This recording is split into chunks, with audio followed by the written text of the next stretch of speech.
just south of the town limits of Homer, Louisiana, the tracks of the Louisiana and Northwest Railroad split right through the middle of the Claiborne Parish LSU Agriculture Center. Today we're following L&W's Job 1 southbound to the end of the line in Gibsland, where today's train will be dropped for interchange with CPKC.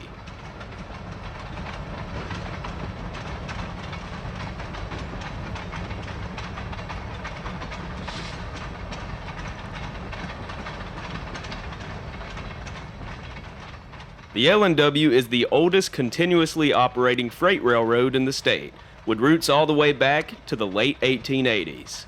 Many rail fans once knew this road for its fleet of red and yellow F-unit locomotives that ran revenue freight up until the 1980s. Unfortunately, those classic locomotives are long gone from the L&W property, and the unique identity of the railroad has been stripped away in favor of the Patriot Rail corporate look. Nevertheless, the Class 3 short line still offers a nice leisurely chase throughout the scenery of North Louisiana. Here we see Job 1 at Spring Lake. Just up the right-of-way resides the body of water that gives the area its name.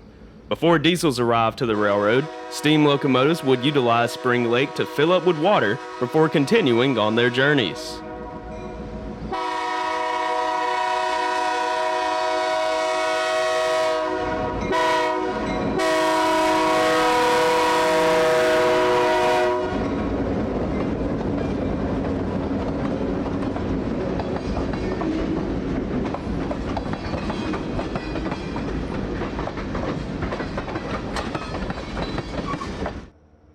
You'll notice that this train is entirely made up of tank cars with the exception of the buffer car.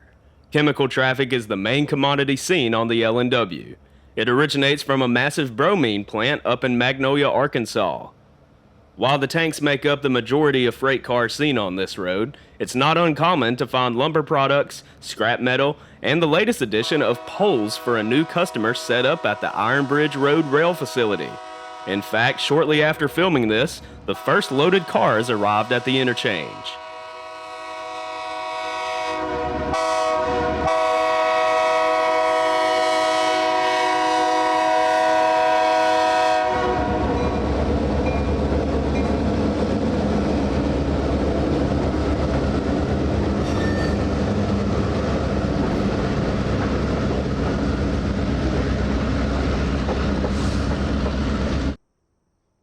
At Molck, we see Job 1 ease by the siding. While today it is commonly utilized for storage, there was once a time where L&W trains met here. Back in the day, the short line would run a north and southbound across the entire line every single day. The L&W currently runs on 62 miles of track from Gibsland to McNeil, Arkansas. As mentioned before, Gibsland is where the short line interchanges with CPKC. While on the north end, it interchanges with the Union Pacific on the former Cotton Belt.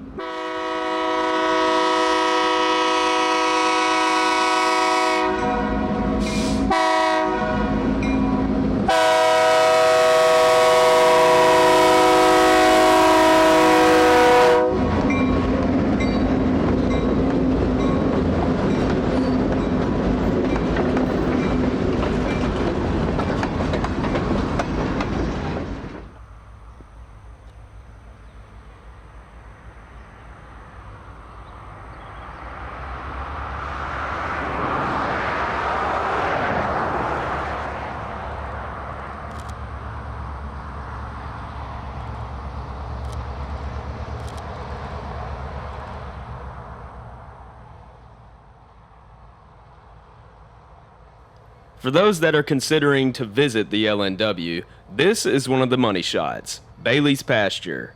This is right alongside Highway 9, and the opening in the tracks paired with the old farm structures make for a peaceful scene. If you visit in the right time of the year, you may be lucky enough to have rolled up baled hay in the foreground.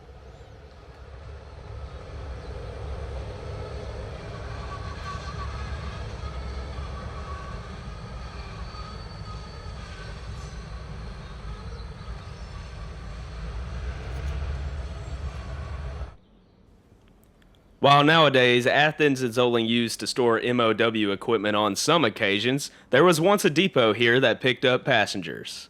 Athens is a very quiet town where the most exciting thing happening here is either the L&W is coming through town or the annual rodeo is taking place every July.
Job 1 is seen here arriving into Gibsland.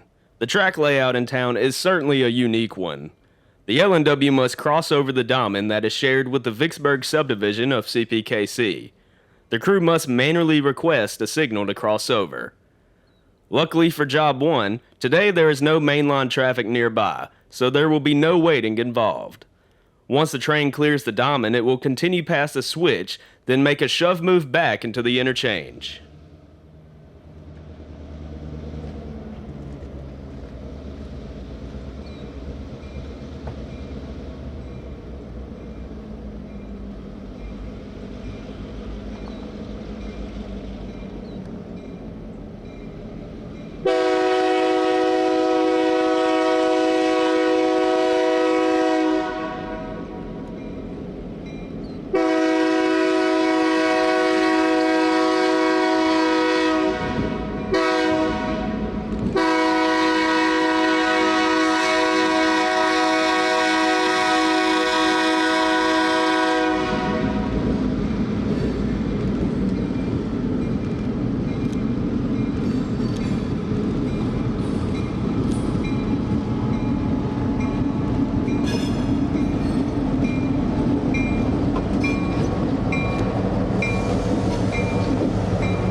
As we watch our train make the reverse move, let's talk about our motive power for today. 3814 and 3048 are both rebuilt EMD GP38-3s. The trailing motor 3048 was originally built as a GP35 for the DRGW. While also serving the Dallas, Garland, and Northeastern Shortline, 3048 found itself in leaser service for several years before winding up on the L&W property. As for the lead motor 3814, it was built as a not-so-common GP38AC for the Gulf Mobile and Ohio. It would be folded into the Illinois Central Gulf roster, but it was later sold to HLCX. The Indiana Railroad would acquire the locomotive for a time before it was sent back into leasing business with CITX. It was in 2017 when these engines arrived to the property, and they've been hard at work since. The L&W also rosters 3 GP15s, 2 of which are usually paired on the north end for Job 2, while the third typically sits here in Gibsland on standby to give extra horsepower to Job 1 when needed, or to carry out any odd jobs that may occur.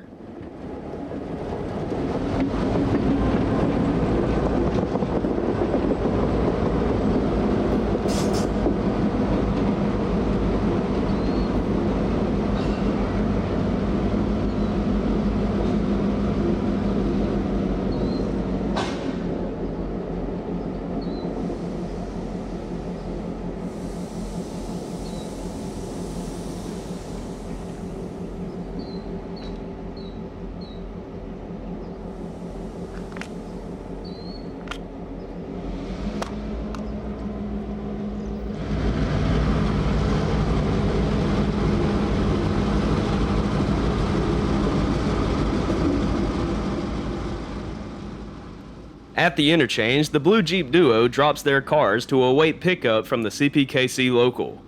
Typically, the crew would be done for the day and take the power to the engine house to tie down. But with Memorial Day coming on the following Monday, they would head back north to Homer with some recently dropped cars. Unfortunately, I wasn't aware this was happening, so I left once they dropped their cars. But anyways, I hope you have enjoyed watching this video. I have a lot of love for this short line, so it's always a good time documenting them. I have a big project in the early phases that will overview the entire history of the railroad, and I think it'll be a very good one, so be on the lookout for it. Until the next time, my friends, I'll be seeing you somewhere out there along the rails, and as always, thanks for watching.